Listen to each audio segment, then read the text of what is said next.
The old man did not hand the boy a book. There was no notebook, no pen, no classroom. Instead, he began to speak. He spoke the names of kings, the names of queens, the names of warriors. He spoke of great battles, long journeys, ancient promises, victories that changed kingdoms, and mistakes that changed history. The boy listened without saying a word. He knew he would hear the stories again tomorrow. And the day after that. Again. And again. Until every word lived inside his memory. One day, people would come to him with questions. Who founded our kingdom? Who were our ancestors? What happened before we were born? When that day came, he could not afford to forget. 400 of years across West Africa, this was how history survived. Before books became common. Before libraries. Before cameras. Before the internet. There were men and women whose memories became living libraries. They were called griots. They were storytellers, musicians, poets, advisors. But above all, they were the guardians of memory. Without them, many of the stories we know today about the great kingdoms of Mali, Songhai, and countless African families might have disappeared forever. How did they remember so much? How did one voice carry the history of generations? And why were kings willing to trust them with the memory of an entire people? Welcome to the African Archive, where we bring Africa's history to life through carefully researched and compelling storytelling. If you enjoy documentaries about the remarkable people, kingdoms, and events that shaped Africa, subscribe and join us as we continue uncovering the continent's extraordinary past. This is the story of the Griots, Africa's first historians. Chapter 1. The Keepers of Memory. The young apprentice returned every morning before sunrise. The old griot was always waiting. Sometimes he carried a kora, a beautiful 21-string instrument played across parts of West Africa. Other times, he carried nothing at all. His greatest instrument was his memory. Day after day, the boy listened. He learned the names of families, the names of villages, the names of kings who had ruled long before either of them was born. At first, it seemed impossible. How could one person remember so much? The old griot smiled. You do not remember history, he told the boy. You become part of it. For centuries, this was how knowledge was preserved across much of West Africa. Books were rare. Many communities depended on spoken history instead of written records. Every generation needed someone who could remember the past and pass it on faithfully. That responsibility belonged to the griots. A griot was much more than a storyteller. He was a historian, a poet, a musician, a teacher, an advisor. Sometimes, he even acted as a messenger between kings or helped settle disagreements between families. People trusted griots because they carried the memory of the community. When a child was born, the griot remembered the family's history. When two people were married, the griot celebrated their ancestors. When a king died, the griot told the story of his life so future generations would never forget him. Without the griot, memories could disappear. And when memories disappear, history begins to fade. The work of a griot demanded honesty. He was expected to tell the truth about both victories and failures. Great rulers were praised for their courage. But they were also remembered for their mistakes. History belonged to everyone, not only to the powerful.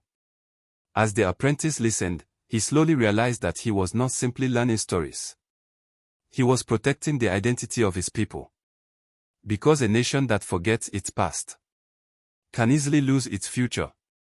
Soon, the old griot would begin teaching him something even more difficult. Not how to remember, but how to make others remember. For that, words alone would not be enough. He would need music. Chapter 2. Learning without a book. The next lesson did not begin with a story. It began with a song. The old griot picked up his kora. Its gentle notes filled the morning air. Then he began to sing. The apprentice noticed something remarkable. The names of kings. The great battles. The journeys across rivers and deserts. Everything seemed easier to remember when it was carried by music. That was no accident. For generations, griots had discovered that songs could preserve history in ways that ordinary speech could not. A melody helped the memory. A rhythm helped the words stay alive. The apprentice soon learned that becoming a griot required years of patience. There were no shortcuts. He listened. Repeated. Forgot. Learned again. Every mistake had to be corrected. Every name had to be spoken correctly. Every story had to remain faithful to those who had lived it. The old griot reminded him of something he would never forget. If you change the story, you change the people. That is why griots treated memory with great respect. History was not entertainment. It was a responsibility. As his training continued, the apprentice learned much more than names and dates. He learned poems that celebrated brave leaders. He learned songs that honored great families. He learned proverbs. A proverb is a short saying that teaches wisdom through simple words. He learned when to speak and when to remain silent. He also learned to play other traditional instruments, including the balafon, a wooden instrument with rows of tuned keys, similar to a xylophone. Music was never separated from history. The two belonged together. One carried the facts. The other carried the emotion. Together, they made the past impossible to forget. Years passed. The apprentice grew into a confident young man. His memory became stronger. His voice became steadier. People in nearby villages began inviting him to tell stories at weddings, naming ceremonies, and community gatherings. For the first time, he understood why the old griot had trained him so carefully. The stories no longer belonged to his teacher. They belonged to him. But an even greater responsibility still lay ahead. Soon, he would stand before kings. And there, his words could shape how an entire kingdom remembered its past. Chapter 3. The Voices of Kings. The day finally arrived. The young griot stood inside the royal court. Before him sat a king. Around the king were princes, warriors, elders, and advisors. The room was silent. Everyone was waiting for him to speak. He took a deep breath. Then he began. He did not read from a book. He carried no written notes. Instead, he spoke from memory. He told the story of the king's ancestors. He remembered the victories they had won, the promises they had made, the mistakes they had learned from. As he spoke, the past seemed to come alive. This was one of the greatest responsibilities of a griot. He reminded rulers where they had come from and where they were expected to lead their people. In great kingdoms like Mali and Songhai, griots were respected members of the royal court. Kings listened to them. Not because the griots held political power, but because they carried historical truth. A wise ruler understood that the past could guide the future. Among the most famous stories ever preserved by griots was the story of Sundiata Keita. Long before his name appeared in history books, griots traveled from village to village telling how he overcame great hardships to found the Songhai Empire. Each generation learned the story from the generation before it. That is why people still know his name today. Griots also traveled with kings. Before battles, they reminded warriors of the courage shown by their ancestors. After victories, they celebrated those who had fought with honor. When peace returned, they helped preserve the memory of what had happened so future generations could learn from it. But they did not only praise rulers. A true griot also remembered failure. If a king ruled unjustly, if a leader broke a promise, the story remained part of history. The purpose of memory was not to flatter the powerful. It was to preserve the truth. The griot understood that kingdoms do not last forever. Even the greatest empires would one day decline. Cities would change. Palaces would disappear. Kings would die. But as long as someone remembered their stories, they would never truly be forgotten. For centuries, the voices of the griots carried Africa's history from one generation to the next. Then, a new chapter in African history began. Strangers arrived from across the sea. They brought new governments, new languages, new ways of recording history. And for the griots, the greatest test of all was about to begin. Chapter 4. When the world changed. The apprentice was no longer a boy. He had become a master griot. His hair had begun to turn grey. Now, young children sat before him, just as he had once sat before his own teacher. The stories continued. But the world around him was changing. Strangers from Europe arrived on the coast of West Africa. At first, they came mainly to trade. Later, many returned with soldiers. As the years passed, more African kingdoms came under European colonial rule. Colonial rule means a foreign country taking control of another people's land and government. Old kingdoms lost their power. Some rulers were forced from their thrones. Others signed agreements they did not fully understand. Some kingdoms resisted. Others fell after long wars. The griot watched history changing before his eyes. He knew that one day, his grandchildren would ask what had happened. Someone would have to tell them. The new rulers wrote reports. Missionaries wrote books. Travelers kept journals. A journal is a written record of events and experiences. These writings became part of history. But they often told the story from only one point of view. Too often, the voices of ordinary Africans were missing. The griots made sure those voices were not lost. They remembered the names that never appeared in official reports. The farmers who fed the kingdoms. The mothers who held families together. The warriors who defended their communities. The leaders who resisted foreign rule. They also remembered the songs, the proverbs, the traditions, the values that could not be measured on a map or written into a government report. History was more than dates. It was the memory of a people. Even as schools spread across Africa and more people learned to read and write, the griots continued their work. Not because books were unimportant, but because some things are best understood when they are spoken from one human being to another. The apprentice, now an old man himself, looked at the children sitting before him. He saw the same curiosity he once had. He smiled. Then he began another story.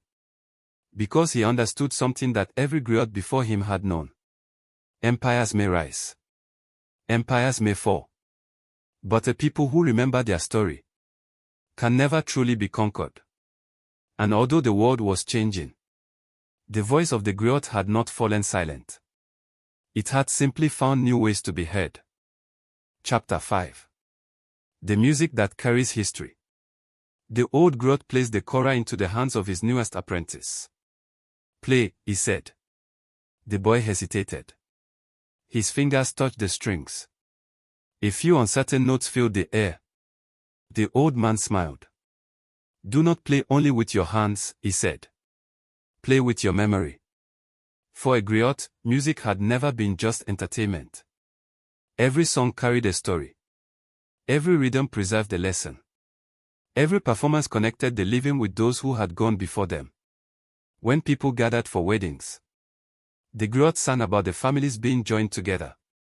When a child received a name, the griot reminded everyone of the ancestors whose lives had shaped the present. When a respected elder died, the griot celebrated a life that would not be forgotten. Music gave history a heartbeat. It helped people remember not only what had happened, but why it mattered. As the years passed, Africa changed. Cities grew larger. Radios appeared in homes. Television followed. Then came the internet. Some people believed the age of the griot had come to an end. But they were wrong. The tradition did not disappear. It adapted. Across West Africa, many griot families continued teaching their children the old stories. Master musicians carried the sound of the kora onto concert stages around the world. Their performances introduced millions of people to a tradition that was centuries old.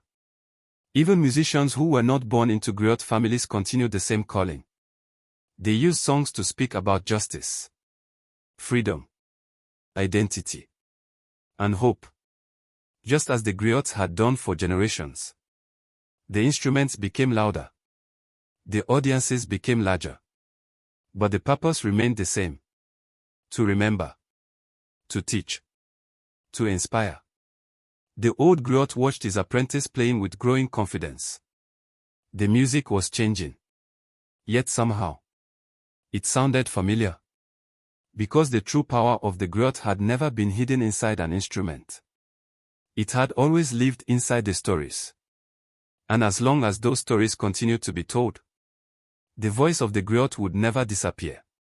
It would simply find another generation ready to listen.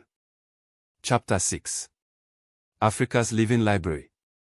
The old griot had become very old. His voice was softer now.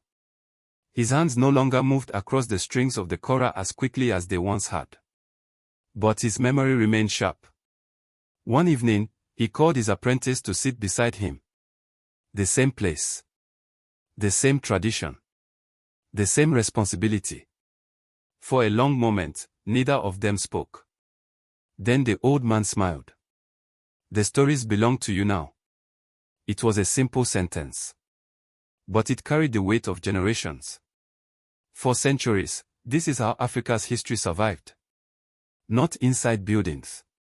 Not inside books. But inside people. The old griot knew that one day he would be gone. His voice would fall silent.